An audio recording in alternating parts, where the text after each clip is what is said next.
Altaylardan yürüyüp geç, Aras kimi coşup gel. Haygır deli yerler kimi sərhədləri aşıp gel. Bozqurtların öfkəsinə öz laylanı qoşub gəl. Zəfərinlə göylərə yaz Türkün böyük adını. Qəlbi ana, ruhu əskər, Azəri Türk adını. 1995-ci il qardaş Türkiyədə 2-ci Türk Dünyası və Mədəniyyət Simpoziumu keçirilir. Türk dünyasının müxtəlif bölgələrindən gələn insanlar arasında gənc vətənpərvər bir xanım var. O çıxışları dinlədikcə içində sanki fırtınalar baş qaldırır. Ona narahatlıq verən tarih yüklü suallara cavab axtarmağa başlayır. Görəsən, Azərbaycan qadınları bu mübarizənin arasındadır.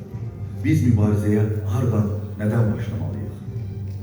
Dəniz kimi təlatümlü qəlbində coşub çağlayan və ona rahatlıq verməyən suallara cavab axtara-axtara vətənə qayıdan o vətənpərvər xanım, qadın bir millətin onurğa sütunudur düşüncəsi ilə Azəri Türk Qadınlar Birliğini yaradır.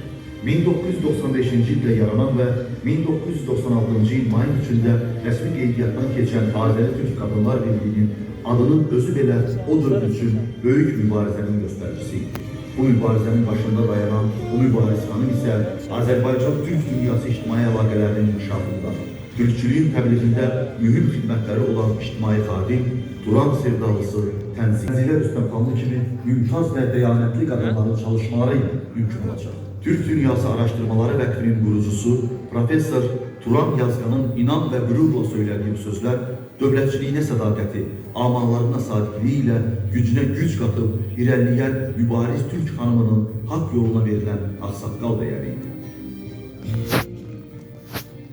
Türkiye'de başta olmakla Türk dünyasında geniş qeyd olunan 3 May Türkçülük gününü Azerbaycan'da ilk defa geniş bayram şöleni olarak qeyd edən Azəri Türk Qadınlar Birliği'nin bu yıl 30 yaşı tamam olur. 3 May 1996-cı ildə təsis qurultayını keçirən Azəri Türk Qadınlar Birliği son 30 ildə Türk dünyası ilə bağlı bir çox önemli və tarih yüklü layihələrə imza atdı. Türkçülük davasının öncülərindən biri oldu. Birlik yarandığı gündən bəri bir çox uğurlu işlərə imza atdı. Türkçülüğün təbliği, milli kimliyimizin dərk olunması ilə bağlı mütəmadi fəaliyyəti birliyə uğur gətirir. Azəri Türk Qadınlar Birliği'nin istiqaməti hər zaman milli məsələ olur. Diaspora fəaliyyəti, lobbiçilik, Xocalı həqiqətlərinin dünyaya çatdırılması, Türk dünyasında milli şuurun gücləndirilməsi. Qurumun təşkil etdiyi yüzlərlə konferans, səfər, görüşlər Türk dünyası ilə əlaqələrin qurulmasında və Azərbaycana qardaş dəstəyinin verilməsində mühüm rol oynuyor. Qısa bir vaxtda dünyada eyni məqsəd daşıyan qadın təşkilatları, eləcə də xarici ölkələrdəki Azərbaycan dərnəklərinin qadın qolları ilə əlaqələr yaradılır. Həmin təşkilatların məclisinə qoşulan birliyin Xatun jurnalı təsis edilir.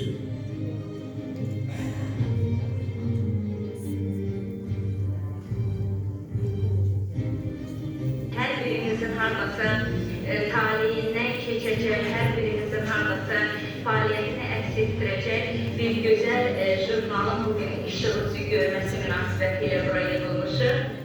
Saatlı, Sabirabad, Beyləqan, Biləsuvar rayonlarında yerləşən çadır şəhərciklərində dəfələrlə qaçqınlarla görüş keçirilir, onlara yardımlar edilir.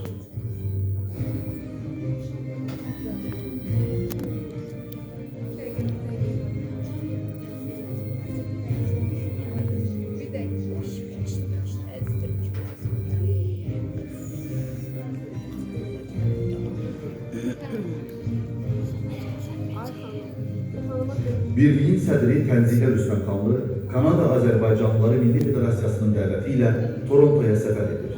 Orada Kanada Azərbaycan qadınlarının beynəlxalq klubu yaradılır.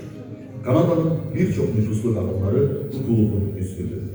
1997-ci ildə Kanadadan gəlmiş xanımların iştirakı ilə Azərbaycanda ilk dəfə olaraq Ümumdünya Qadın Hərəkatı və Azərbaycan qadınının problemləri mövzusunda beynəlxalq konferans keçirilir. Konferans çərçivəsində Kanadalı heyət çadır şəhərciklərində yaşayan məcburi köçkünləri baş çəkir, yurt yuvalarından didərgin düşən insanların vəziyyəti ilə yaxından tanış olurlar.